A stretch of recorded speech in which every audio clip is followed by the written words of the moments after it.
Doctor Asad اللہ سمرو ہے. میں یہاں التمش جنرل ہاسپٹل کلفٹن میں ماہر امراض قلب اور ہارٹ فیلئر اسپیشلسٹ ہوں.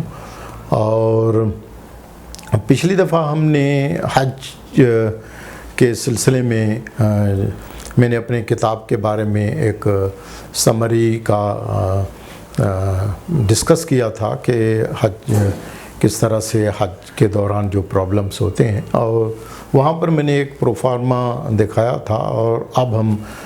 اس کو تھوڑا تفصیل کے ساتھ ڈسکس کرنا ضروری سمجھتے ہیں، کیونکہ حج کے دوران جو ہے وہ جیسے میں نے بتایا کہ کوئی 64% جو مریض ہیں وہ اسپتال میں جو داخل ہوتے ہیں وہ امراض قلب کی وجہ سے. تو 64% ایک بہت بڑی ایک شرح ہے کہ اتنے حاجی جو ہے وہ امراض قلب سے کا شکار ہو کے اور اسپتالوں میں داخل ہوتے ہیں. تو جس کی وجہ سے نہ صرف اسپتالوں کا بوجھ جو ہے وہ بڑھ جاتا ہے اور خرچہ ان کا بڑھ جاتا ہے، لیکن جو مریض اور اس کے عزیز رشتہ دار ہوتے ہیں ان کے لیے بھی ایک بہت بڑا کہ وہ ایکسپیکٹ نہیں کرتے اپنے ملکوں سے. تو وہ بہت سارے حاجی، کیونکہ دو قسم کے حجاج ہوتے ہیں، ایک تو پہلے سے ان کو پتہ ہوتا ہے کہ وہ امراض قلب میں مبتلا ہیں، اور دوسرے جن کو نیو آنسیٹ، جن کو پہلے کوئی امراض قلب کی نہ بیماریاں ہوتی ہیں نہ کوئی ان کو علامات ہوتی ہیں. لیکن دونوں میں یہی ہوتا ہے کہ اکثر جو حجاج اسپتالوں میں داخل ہوتے ہیں تو ان کے پاس امراض قلب کے بارے میں کوئی ایسی ڈاکومنٹڈ کوئی رپورٹ، خاص کر کے انگلش میں لکھی ہوئی نہیں ہوتی کہ جب ان سے پوچھا جائے، کیونکہ زبان ایک بہت بڑا مسئلہ ہے. اور اس زبان کی وجہ سے بہت سارے حاجی، کیونکہ حج کے دوران پوری دنیا سے مسلمان فزیشنز جو ہیں وہ حج کی ڈیوٹی کے لیے، حاجیوں کی خدمت کے لیے آتے ہیں. یورپ، امریکہ، ہمارے جیسے ملکوں، بہت سارے جگہوں سے، سعودی عربیہ سے جو ہے وہ مختلف جگہوں سے جو ہے وہ حج کی ڈیوٹی کے لیے آتے ہیں. تو سب کی خواہش ہوتی ہے کہ وہ کس طرح سے حاجیوں کی خدمت کر سکیں، لیکن زبان ایک اتنا بڑا مسئلہ ہے، کیونکہ بہت ساری زبانیں بولنے والے مریض آتے ہیں، اور خاص کر کے جو اچانک بے ہوش ہو جاتے ہیں تو ان کے پاس کوئی ایسی رپورٹ یا کوئی ایسی چیز نہیں ہوتی، ان کی ECG میں کیا خرابی ہے، کیا دوائیں لے رہے ہیں، پہلے سے کیا پرابلم کس طرح سے. تو کافی سالوں سے میں سوچ رہا تھا کہ اس مسئلے کا حل کس طرح سے جو ہے وہ نکالا جائے، کہ تاکہ یہ جو تو پھر میرے دماغ میں ایک دن خیال آیا کہ کیوں نہ ہم ایک اسکریننگ پروفارما بنائیں کہ جو حاجی جس ملک سے جہاں سے آ رہا ہے، میں نے یہ اس کو انگلش میں بنایا ہے، اور تاکہ اگر اردو میں یا انڈونیشین یا مختلف لینگویجز میں وہ پرسکرپشن سر وہ لے کے تو آتے ہیں، لیکن بہت سارے رائٹنگ اور اس چیزیں سمجھ میں نہیں آتی ہیں ڈاکٹرز کی. تو پھر میں نے ایک انگلش میں ایک ڈیٹیل میں پروفارما بنایا. تو یہ اس کا ایک ٹائٹل پیج ہے کہ healthy Hajj heart screening for every one and every where, جو جہاں بھی ہے ان کے لیے ایک حج کا ایک اسکریننگ کا منصوبہ جو ہے وہ کریٹ کیا جائے، اور تمام ممالک کو اس کا پابند بنایا جائے کہ وہ حج کے سفر سے پہلے ایٹ لیسٹ 6 مہینے پہلے اپنا معائنہ کروا لیں، تاکہ اگر ان میں کسی قسم کا کوئی ایسا سیریس یا شدید کوئی ڈیفیکٹ نکل آتا ہے تو حج سے پہلے اس کو فکس کیا جائے، تاکہ وہ خوش اسلوبی کے ساتھ جو ہے وہ حج کی جو مشقت ہے وہ برداشت کر سکے. تو یہ ایک کہ اسٹچ ان ٹائم سیوز 9، یہ ایک محاورہ ہے پرانا، کہ اس کا مقصد یہ اس محاورے کا کہ جو چھوٹے پرابلمس ہیں ان چھوٹے پرابلمس کو وقت کے ساتھ اگر فکس نہ کیا جائے تو وہ پھر بڑے پرابلمس جو ہے وہ بن جاتے ہیں. فار ایگزامپل، اگر کسی کو یہاں سے کسی کو پہلے سے ہی کوئی دل کے ویلز کی بیماریاں ہیں، یا پہلے سے شریانوں میں بلاکیج ہے، اور وہ اس بلاکیج کو اس کو فکس اپ نہیں کرتے ہیں، اور اس کے ساتھ وہاں پر بہت سارے حاجی میں نے وہاں دیکھے ہیں جن کو پہلے سے حج سے پہلے ان کو پتہ ہوتا ہے، ان کی انجیوگرافی ہوئی ہوتی ہے یا ہارٹ اٹیک ہوا وہ ہوتا ہے، لیکن اس کے باوجود بھی وہ بغیر کسی پراپر رپورٹ یا کسی ڈاکٹر کی تجویز یا ایڈوائس کے بغیر حج پر آتے ہیں اور پھر وہاں پر سفر کرتے ہیں، جس کی وجہ سے بہت سارا حاجی یا تو اسپتالوں میں داخل ہوتے ہیں یا موت کا شکار ہوتے ہیں۔ تو یہ ایک اسٹچ ان دی ٹائم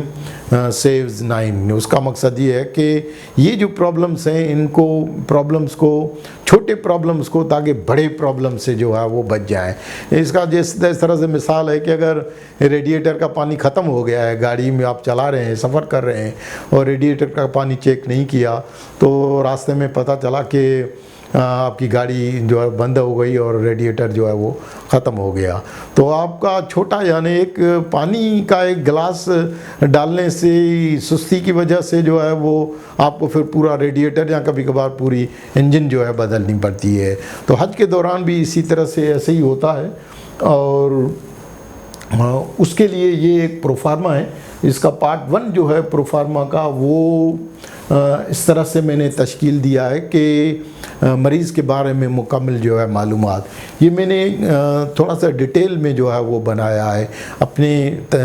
تجربے کے لحاظ سے، جو اتنے سالوں تک مریض دیکھے ہیں اور اس دوران جن جن چیزوں کی ڈیفیشنسیز اور ڈاکٹرز کو جتنی پیچیدگیاں اور مریضوں کو کے لیے ان کی معلومات حاصل کرنے میں مشکلات ہوئیں۔ فار ایگزامپل اگر کسی کو ECG میں لیفٹ بنڈل برانچ بلاک ہے اور اس لیفٹ بنڈل برانچ بلاک کی وجہ سے ان کو اگر انجائنا کا پین ہو جاتا ہے اور اسپتالوں میں ایمرجنسی میں آتے ہیں تو ان کے پاس اس کو کمپیئر کرنے کے لیے کوئی ECG یا کوئی چیز نہیں ہوتی ہے۔ تو بہت سارے مریض ہوتے ہیں جن کے پاس ایسی ECG کی اب نارملٹیز ہوتی ہیں لیکن مریضوں کو پتہ نہیں ہوتا، اور پھر جب ڈاکٹرز جو ہیں وہ ڈیوٹی پر ان کی ECGs کو دیکھتے ہیں تو وہ سمجھتے ہیں کہ ان کو نیا جو ہے وہ ہارٹ اٹیک ہوا ہے اور اس کی وجہ سے جو ہے پرابلم ہو رہا ہے، تو فوری طور پر ان کو جو ہے وہ اینجیوگرافی کے لیے بھیج دیتے ہیں۔ جب اینجیوگرافی ان کی نارمل آتی ہے تو پھر ان سے پتہ کیا جاتا ہے تو پتہ چلتا ہے کہ ان کو پرانا پرابلم ہے اور پرانا LBB ہے اور اس کی وجہ سے جو ہے وہ ان کی ECG جو ہے وہ خراب ہے۔ تو اس طرح سے بہت سارے چیزیں ہوتی ہیں جن کی بارے میں جو معلومات، اگر کسی کی اینجیوپلاسٹی ہوئی ہے اور تازہ اینجیوپلاسٹی ہوئی ہے اور وہ ان کو اسٹینٹ لگے ہوئے ہیں 3 مہینے پہلے، ان کو 1 مہینہ پہلے ہارٹ اٹیک ہوا ہے اور اس کے ساتھ جو ہے وہ مریض آ جاتے ہیں تو وہ دوائیں بہت سارے مریض بند کر دیتے ہیں اور ان دواؤں کی وجہ سے پھر ان کے اسٹینٹ میں ہارٹ اٹیک ہوتا ہے۔ تو مریض یہ سمجھتے ہیں کہ اسٹینٹ ڈل گئے ہیں تو اب وہ آسانی سے حج کر سکتے ہیں اور وہ حج کی ایگزرشن، ہاں وہ کر سکتے ہیں، اس میں کوئی شک نہیں ہے کہ بہت سارے مریض جو ہیں وہ جو حج پرفارم کر سکتے ہیں اسٹینٹ یا بائی پاس آپریشن کے ساتھ جو ہے وہ، لیکن دوائیں وہ چھوڑ دیتے ہیں۔ ان کو پتہ نہیں ہوتا کہ یہ دوا اگر ہم چھوڑ دیں گے تو ان کے اسٹینٹ جو ہے اس میں اچانک کلاٹ آ کے اسٹینٹ تھرومبوسس کی وجہ سے ان کو ہارٹ اٹیک یا کارڈیک اریسٹ ہونے کا جو ہے وہ امکان جو ہے وہ بڑھ جاتا ہے۔ تو لہٰذا اس کے بارے میں تھوڑی سی تفاصیل جو ہے وہ یہ یعنی ایک پروفارما ہے، اس میں کوئی ایسی راکٹ سائنس نہیں ہے، یہ تو میں نے بنایا ایک، اور اب یہ پروفارما کوئی سارے ملکوں میں یا سارے پاکستان میں کہیں پہنچ تو نہیں سکتا کہ وہ اس پروفارما کو، لیکن یہ ایک آئیڈیا ہے کہ اس آئیڈیا کو رکھتے ہوئے جو ہماری حکومتیں ہیں ان حکومتوں کو، کیونکہ ان کے حاجی کیونکہ بہت سارے، اور یہ جو پروفارما ہے یہ نہیں کہ یہ کوئی نئی چیز ہے، کوئی بہت سارے ممالک ہیں جو اپنے ملکوں سے حج پر آنے سے پہلے ان کی اسکریننگ کرتے ہیں اور ان کے ہارٹ کے پرابلم کو فکس اپ کر کے اس کے بعد حج کے لیے سفر کے لیے ان کو الاؤ کرتے ہیں۔ تو لیکن یہ کہ کسی کے پاس کوئی آرگنائز طریقے سے کوئی ایسا ڈاکومنٹ نہیں ہوتا جس میں مریض کے بارے میں تمام دواؤں کے بارے میں تفاصیل ہوں، تاکہ حج کے دوران جو ڈاکٹرز ہیں ان میں اگر مریض کوئی بے ہوش ہو جائے تو ان کے پاکٹ سے یا ان کے جو بیگ ہوتا ہے اس کے بیگ سے اگر کوئی چیز ڈاکومنٹ مل جائے اور پتہ چل جائے کہ ان کے پرابلمس جو ہیں پرانے ہیں، یہ دوائیں کھا رہے ہیں. بہت سارے مریض جو ہیں وہ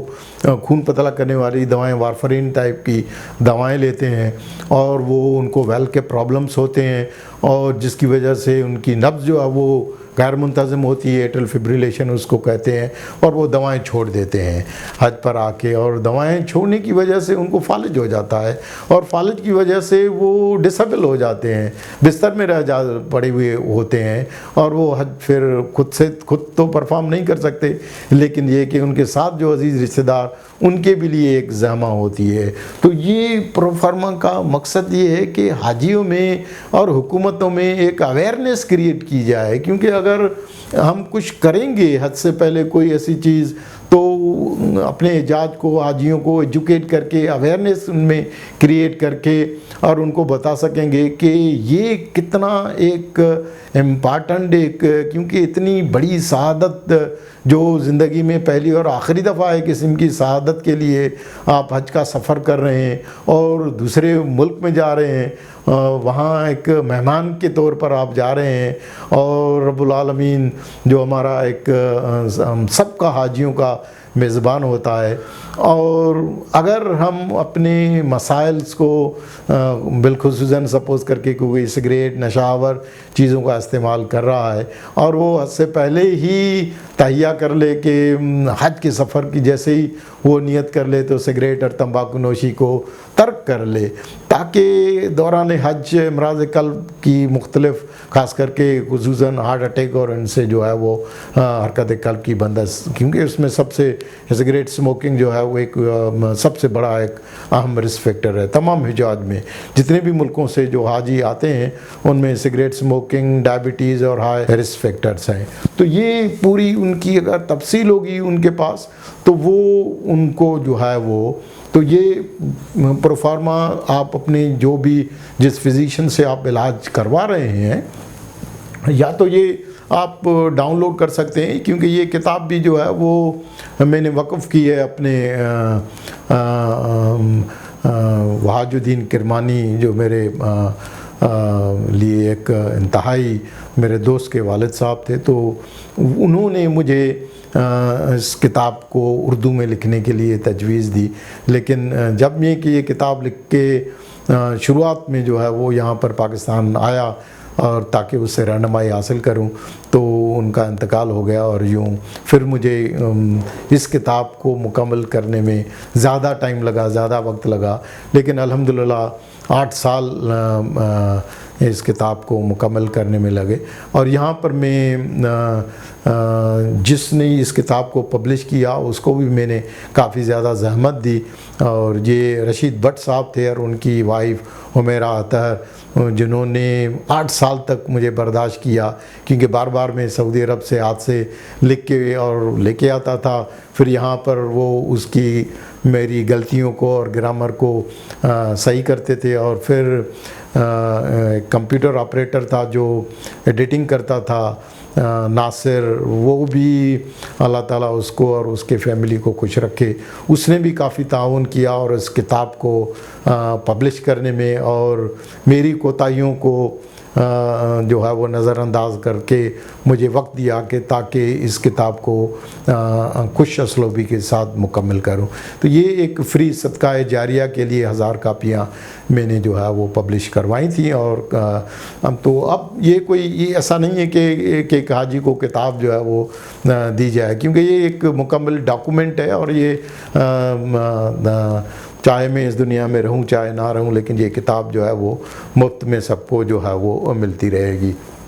یعنی یہ آن لائن ہے، یہ گوگل پر ہے، اور آپ ڈاؤن لوڈ کر کے اس کے مختلف چیپٹرز جو ہے وہ اس سے پڑھ سکتے ہیں. تو یہ پروفارما بھی اسی طرح سے ڈاؤن لوڈ کر کے، اور آپ اس پروفارما کو اپنے ساتھ اگر جا رہے ہیں حج کے سفر پر تو اس پروفارما کو فل اپ کر کے اور اپنے ساتھ اگر لے کے جائیں، تاکہ اور یہ پروفارما حج کے سفر کے دوران جو ہے جس میں آپ کی پوری تفاصیل ہو تو وہ آپ کے ساتھ ہو، تاکہ وقت ضرورت آپ اچانک بے ہوش ہو جائیں یا آپ کے ساتھ ساتھ کوئی ایسا ایونٹ پیش آ جائے تو آپ کے ساتھ جو عزیز رشتہ دار ہیں جو زبان ایک دوسرے کی نہیں سمجھ سکتے، نہ سمجھا سکتے ہیں، تو یہ پھر ان کو دکھا سکیں تاکہ ڈاکٹرز کو علاج کرنے میں فوری طور پر جو ہے ان کے لیے ایک آسانی جو ہے وہ کریٹ کی جائے۔ یہ جو دوسرا پیج ہے اس کو ہم نیکسٹ اس میں ڈسکس کریں گے کہ کس طرح سے ہر حاجی اپنا خود سے جو ہے وہ محاسبہ کرے کہ وہ سمجھ سکے کہ وہ ہائی رسک ہے یا لو رسک ہے اور وہ کیا کرے۔ میں یہاں التمش جنرل ہاسپٹل میں صبح اور شام کلینک کرتا ہوں۔ اگر کسی حج کے سفر پر حاجی کو حج کے حوالے سے یا امراض قلب میں جو لوگ مبتلا ہیں ان کو کسی قسم کی رہنمائی یا معائنہ کرانے کی ضرورت ہو تو کسی وقت بھی آپ رابطہ کر کے اور آ سکتے ہیں۔